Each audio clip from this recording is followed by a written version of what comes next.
Hello and welcome to episode 87 of the Irish Photography Podcast. Today we're talking about the Shunday Showcase, and it's the return of our Instagram profile spotlight. I don't know who you are, but welcome to the Irish Photography Podcast. Sit back, relax, and listen about cameras, gear, settings, stories, and all things photography. Join Dermot and Darren on Ireland's Best Photography Podcast. Let's go. And welcome to the Irish Photography Podcast. I'm Darren, I'm your host this evening, and I'm joined by nobody. So it's just me this evening. Dermot is unfortunately busy, but I decided I'd go alone, go solo and see how I get on and record an episode. And it's an episode I've wanted to make for a while, but you know, we've been so busy, we've been on our trips, we've been working and everything else. And we've also had some other great topics that we wanted to discuss. But now that I'm in charge, I've got free rein. So I've decided, executive decision, that tonight I'm going to be talking about the Shunday Showcase. And if you're new to the podcast and want to know what the Shunday Showcase is, it's a post that appears on our Facebook page every Sunday evening at 7 o'clock, and it's an opportunity really for our fantastic listeners and members of the group to share what they've taken a photograph of, be it any way, shape or form, over that weekend or in the last week. And ever since John Myler actually created it, it's gotten bigger and bigger and bigger every week. And I suppose, really like a lot of you guys who are listening, are blown away by the content that we see, the quality of the images that we see, and the amount of variety as well that we see in many, many different styles.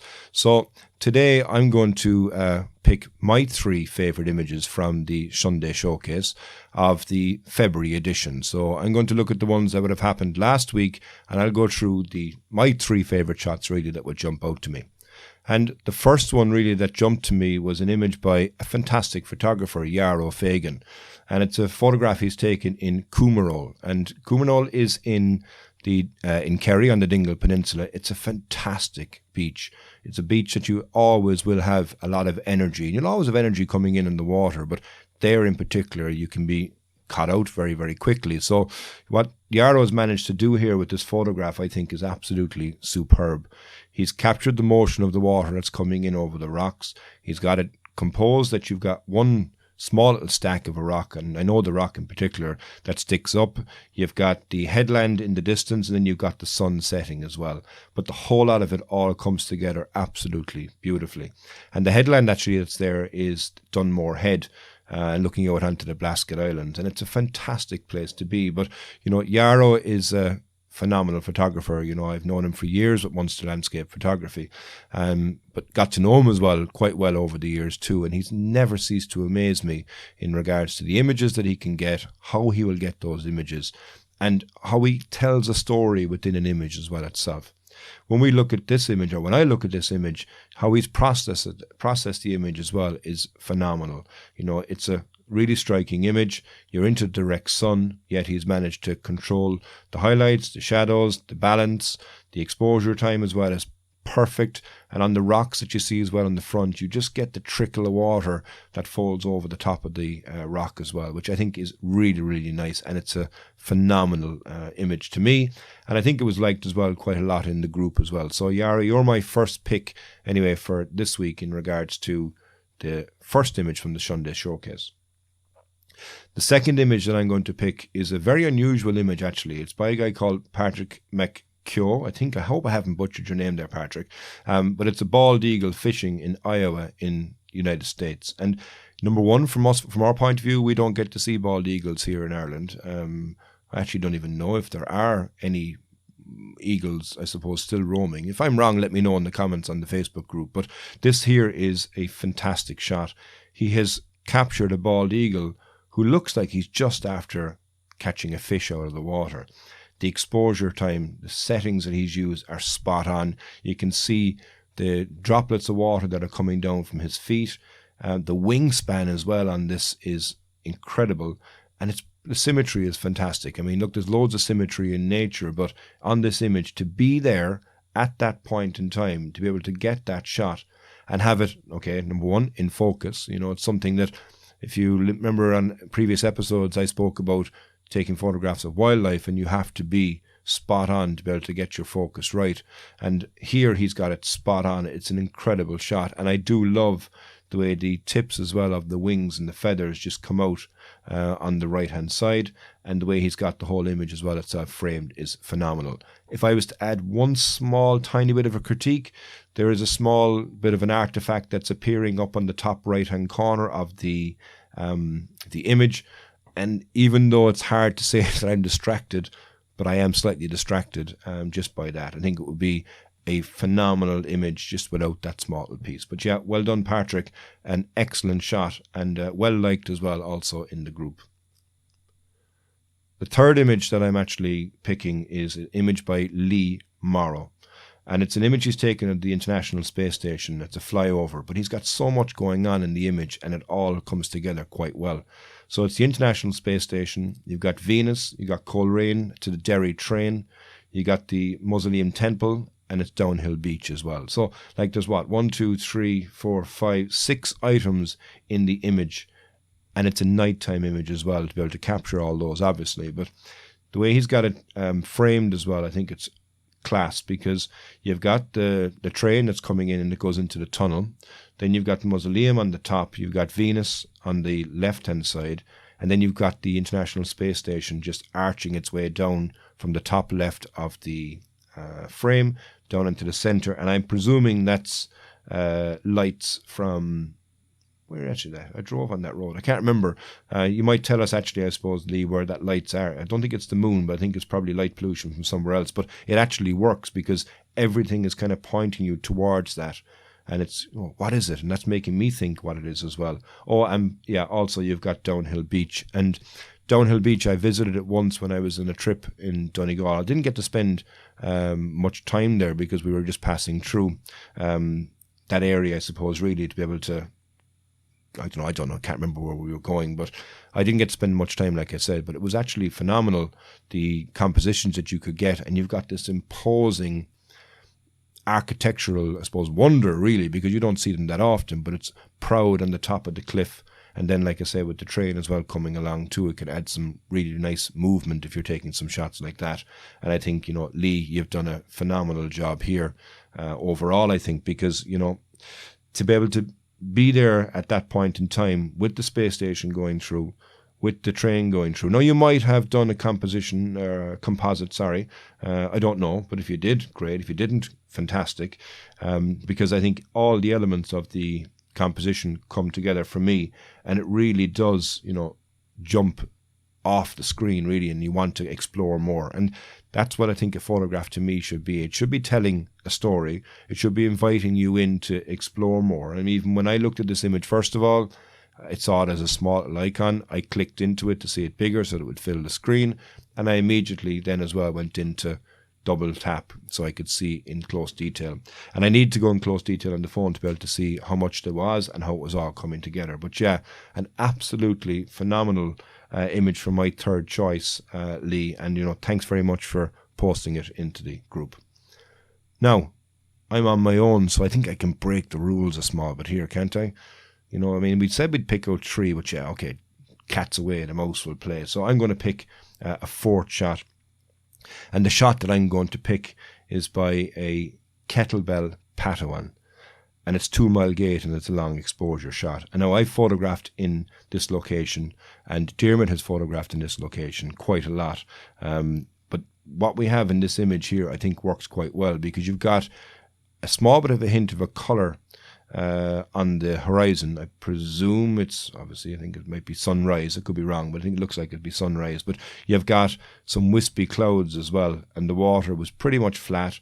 He had to do a bit of a long exposure, I think, to get it more flat because there's movement in the reeds. But it's a great photograph because the cloud, it's right on the top of the jetty. And if you don't know 2 Mile Gate, it's a small bit of a jutting out area, I suppose, really, where you've got these jetties that come off that. So they're fantastic because I think there's like 7 or 8 of them in total. Each one of them will be slightly different in its shape and its design, and of course one is pointing one direction, the other one's pointing obviously the opposite side of that. But the area that's been picked here, I think, is really nice. It's one of the shorter jetties because they go out at a kind of a T shape. So you can get a longer T or get a shorter T, but the one that's been picked here I think works very, very well. And with the clouds as well, you kind of want to look into the center of the image. And I like the way, he's got the image composed. Okay, it's not breaking any rules. It's following all the rules as such, but breaking them at the same time, because you've got your horizon bang on the center. And they say, okay, you shouldn't have your horizon in the center. But here, I think it works very, very well. You've got your subject coming in the center as well. So it's not coming in on any of the thirds, but it works perfectly well because it brings you in. The part that's moving across on the jetty does kind of stop you, but then you go to the next step, which is you look at those clouds and you see and you go, okay, what is that cloud? So, it's a phenomenal shot, and I'm really, really happy, I suppose, to pick it as my fourth image for this week's Sunday showcase. So that's really the thoughts that I would have from there. I love that everybody is posting photographs every week. Last week, actually, I missed it because I set it up weeks in advance so that I don't have to remember to do it every Sunday, but for some reason it didn't post at 7 o'clock. So apologies for that. Thanks for letting us know. We immediately fixed it the moment that we didn't see that it had gone up. But it's great to see, like I said, the different photographs that are being done. Thanks to everybody for posting each week and making it bigger and better. And it's really growing a community as well of people within that Sunday Showcase platform as well itself. So if you haven't joined the Facebook group, go on to Facebook, search for the Irish Photography Podcast in groups. You'll be asked a couple of questions just to keep the spammers out, but the real question or the answer we're looking for is name a host. That can be me, it can be Dermot, it could be John, it could be any one of our guests that we've had on over the last year and a half that we've been doing the podcast. But, it's a great group, like I say, and thanks very much for everybody for posting each week. So I'm going to take a break here now. It's the end of the first part of this episode of the podcast, and I'll be right back after a word from our sponsor. Canon, Nikon, Sony, all great batteries, but at a great cost. Extreme batteries from Hill are affordable and have increased ultra-high capacity, extra durability in extreme conditions, shock-absorbing construction, and better yet, they even come in orange. Get yours now at hill.ie. And you're very welcome back to the Irish Photography Podcast. And now it's the time for the Instagram Spotlight. And if you don't know what the Instagram Spotlight is, if you're on Instagram, like most people are if you're into photography, go look for the Irish Photography Podcast and, hit that follow button, and you'll see some fantastic images being posted and being tagged each day and each minute from the amazing photographers around the world who, again, we're fortunate that, they're listening to us on the podcast and they're also following us on Instagram. So what we do here is once a month, we'll pick an Instagram profile that's really stood out to us and that has tagged us in their posts and so forth like that. And we'll go through some of the images then on their feed and talk in regards to why we like that photographer. And of course, I'm on my own this week, so of course it's going to be my turn. And I decided to pick somebody whose work I've admired actually for a long period of time. They're really able to get around and take different photographs, and so much so that I kind of wonder where is he from, so I see a lot of pictures from Cork, I see a lot of pictures from Dublin, but then I see some pictures as well from the States.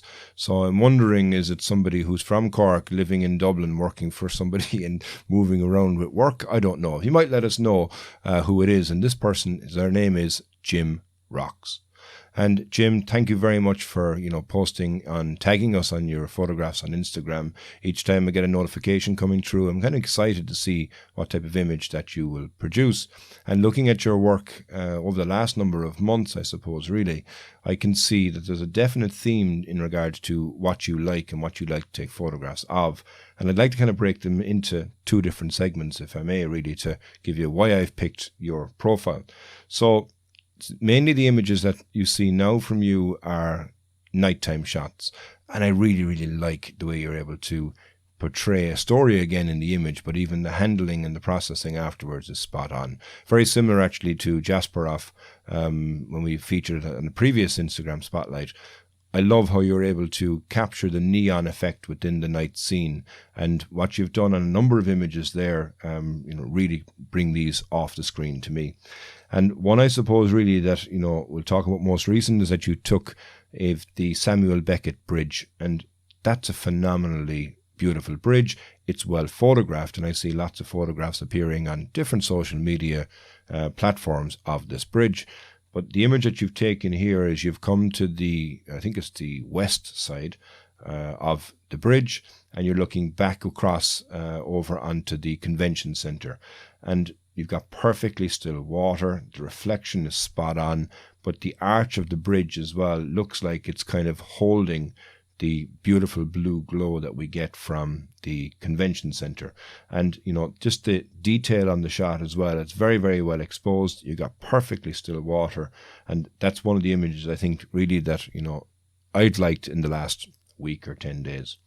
Another example of your work that I like, and again, if you haven't seen Jim's profile, I would really urge you, go hit that follow button as well so you can see some of these images that I'm talking about. But one is, when I look at nightscapes, and particularly at cityscapes, I often, when I see it in the movies years and years and years ago, you'd see skyscrapers and you'd see bright lights, big city and stuff like that. And being from Cork, I would have always said, yeah, we'll never have that in Cork. Cork won't have any of that kind of glitz or whatever it may have been. But it most certainly does in recent years as well. It has changed quite a lot. And I love how people would take photographs of the cityscapes over the years, and you'll see how they'll evolve and you'll see how they'll change.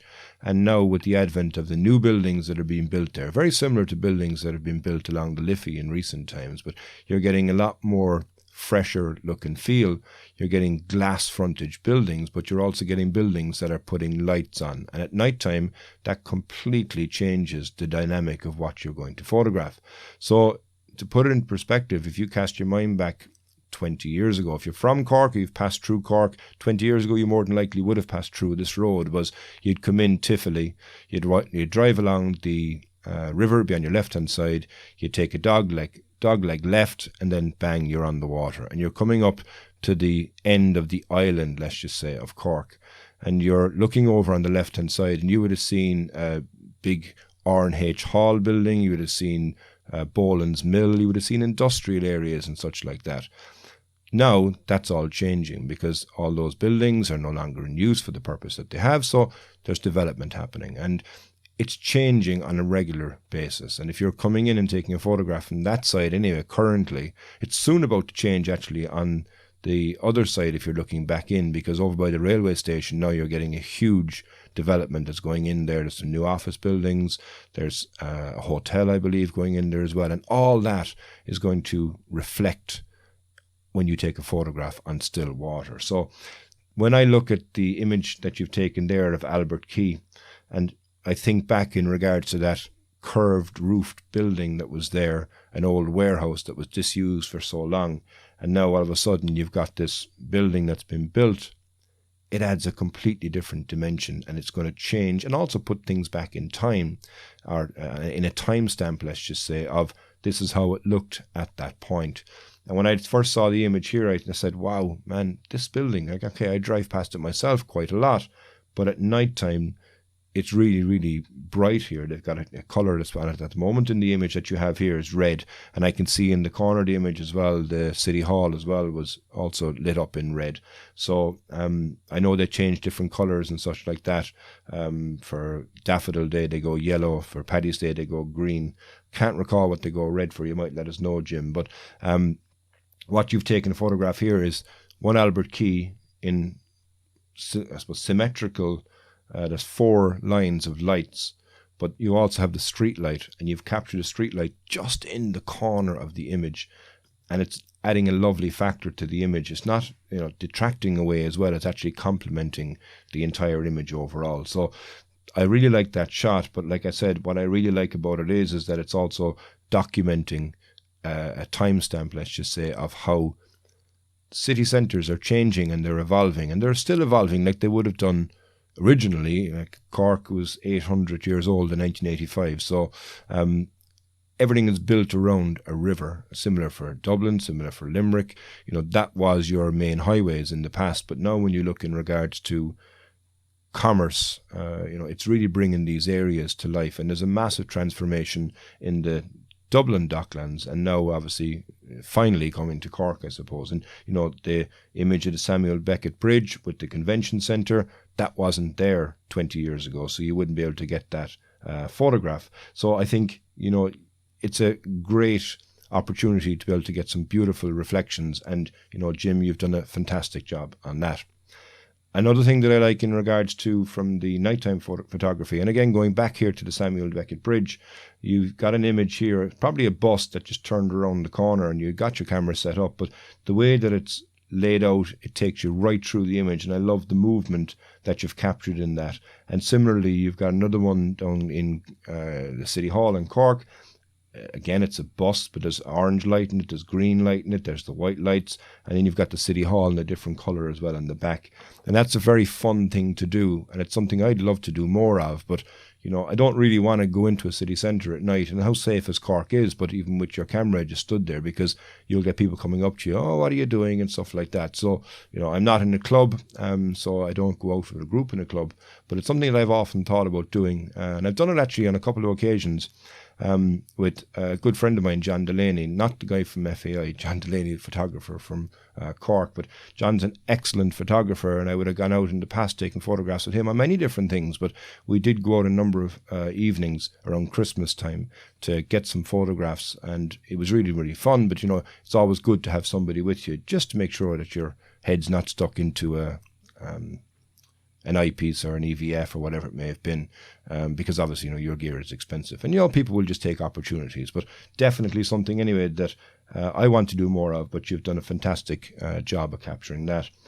And I suppose then what brought me looking at another image there is that, speaking of Christmas, I would have gotten, and at that time actually I did go take the photographs, I would have gotten an image of the big Ferris wheel on the Grand Parade. And every year it's there, it does really give you an opportunity to get some fantastic shots. And you've seen, the stereotypical shot, if you want to call it that, where you're stood on the corner of the South Mall, you're looking back into the Grand Parade, you compose the photograph, and you wait for a bus or something to come past it. It's still it's a beautiful shot, but it's the obvious shot, let's just say, to take. But what Jim has done there is he's gone into the car park and gone to the roof of the car park and taken the photograph of the wheel. And all you're seeing now is half the wheel, as opposed to a full wheel, and the way it's lit as well, and the way it's processed, the colour, you've got a very lovely teal colour that's on the ground, which is complementing the colours of the big wheel. And I really like that shot, because it does kind of make you wonder what it is, and it wants you to click on it or double tap on it or whatever it may have been, but to find out more about that image. So yeah, that's a beautiful photograph, and I'm kind of annoyed. I didn't think actually taking that photograph when I was there. But yeah, it's a great shot. And again, well done from the night point of view. The other style that I see in your photography is when you're out in the landscape. And there's a couple of shots, I suppose, really that have jumped at me to be able to talk about here. And one is a place called Ballard Waterfall. And Ballard Waterfall is a place that is up by Kilworth. And I've gone there twice to go take some photographs, and each time there was all signs saying you can't go in there, it's closed off, there's tree felling going on and stuff like that. So of course I didn't go in. And the second time that I got there, I was hell-bent on getting a photograph of a waterfall that day. So that was actually the day that I decided to turn around and drive down to the Mill Street area of Cork, and I found that incredible waterfall that still to this day, I still look at photographs I've taken and going, wow, man, that was incredible. But anyhow, I digress. I have no Dermot here to keep me in check. But yeah, so Ballard Waterfall, it's a waterfall I wanted to go photograph. But what Jim has done here is he has zoomed in on the detail, and he's taken a photograph of the water as it hits the rocks at the very end. And again, the processing is excellent, because what it's doing here is, there's a big vignette that's going around it, but you've got the white of the water hitting the rocks, and again the mystery is there, because you just want to look in and see how the water is rolling off the rocks. And it's a beautiful shot, and it's one, I think, like I said, from a landscape point of view, that jumped out at me, and I said, okay, you know what, I really, really like that image too. You've also got an image there, I think it was recent actually, on Clahan, where you've taken a photograph, and this is actually a beautiful shot because you've captured it just as the wave is broken on the rock in front, and you've got this spike of water that's going up into the air. The sun is just to the right of it, but you also then as well have a bit of the water that's breaking where the sunlight is actually penetrating from, but it's giving a beautiful backlight. There's a lovely glow as well to the water behind that, so it's obviously coming close to sunset, but I think it's a really, really nice shot. And from a seascape point of view as well, it's quite intriguing because, you know, you can get many different photo styles with seascape. I've spoken about it many times on the podcast and also in my vlogs that, you know, what I love about it is that every single wave is going to be different to the next. So there's never going to be a wave exactly the same. And every photograph that you take, you have the opportunity to catch something unique. And what you've done here on this photograph, I think, is excellent because it's obviously heavy sea, but the water is broken right in front of you and you're in the right position as well in regards to that. And I suppose, look, the final couple of things there I wanted to talk about, like I said, is we have a lot of great shots, but the reason why I was confused as to where you were from, because you've got images there as well from the US, so you've got some images on Times Square, you've got Brooklyn Bridge, which is a fantastic image, and you framed it classically, but you've also put the sun on the top left-hand corner, perfectly positioned for a sunburst. And, you know, you got a clear blue sky on that day as well. I think it's a beautiful photograph. You've got an image as well of the Flatiron. Now, I'm not really a fan of selective colour, but it really does work here. So the whole image is black and white, except for the sign that says Fifth Avenue. And I think that's a great photograph. I think it really, really jumps from it. So I didn't know where you were from. Were you from the US? And the final reason I didn't is because you have an image up there from Columbia University. And when I saw it, I jumped and went, Dermot's going to be well pissed off. No, he's not on this one, because this is an image of complete orange. And when I looked at the image, I went, okay, what are they? You know, so they're looking like they're some sort of mascot. Oh, hang on a second. They're a lion. Okay, that must be the mascot for the Columbia University. But the reality is all of their uniforms or college robes, there you go, are blue. But because so many people have this mascot, all you see in the image is orange. And it's a great striking shot. It's really colourful, it's really vibrant. But again, it makes you want to click, it makes you want to double tap in and see, I suppose, really what's in it. So yeah, that's why I was confused. And again, that's a final, I suppose, a very good example really of, you know, the diversity that you have in your photography. And actually, the final thing then that struck me, and it brought back a memory of in the past, is you actually taught me a lesson, and I never even knew it actually. Hang on a second, I'm going to pull up this post here. So you said the word Cumara is delivered from Cumarach, which means full of hollows. Most of the Cumara names incorporate Coombe, the most well-known being Coombe Shinnegan, I can never pronounce it, lake, which is rated as one of the finest examples of a glacial Coombe lake in Europe. Many megalithic monuments can be found in the Cumaras.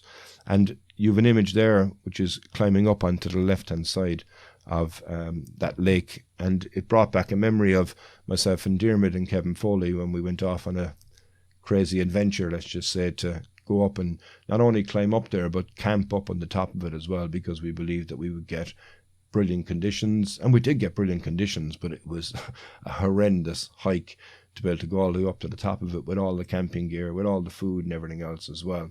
And I can remember it being hell. And both myself and Dermot actually were just starting out to make videos. And we have both made a video, but every so often I watch his video because myself and Kevin, we kind of went the wrong way up. We mentioned on the podcast before, we kind of went the wrong way up. Instead of going straight line up, we decided, okay, we just go the long way around and walk through all the heather in a zigzag because it was so steep, the area that we went.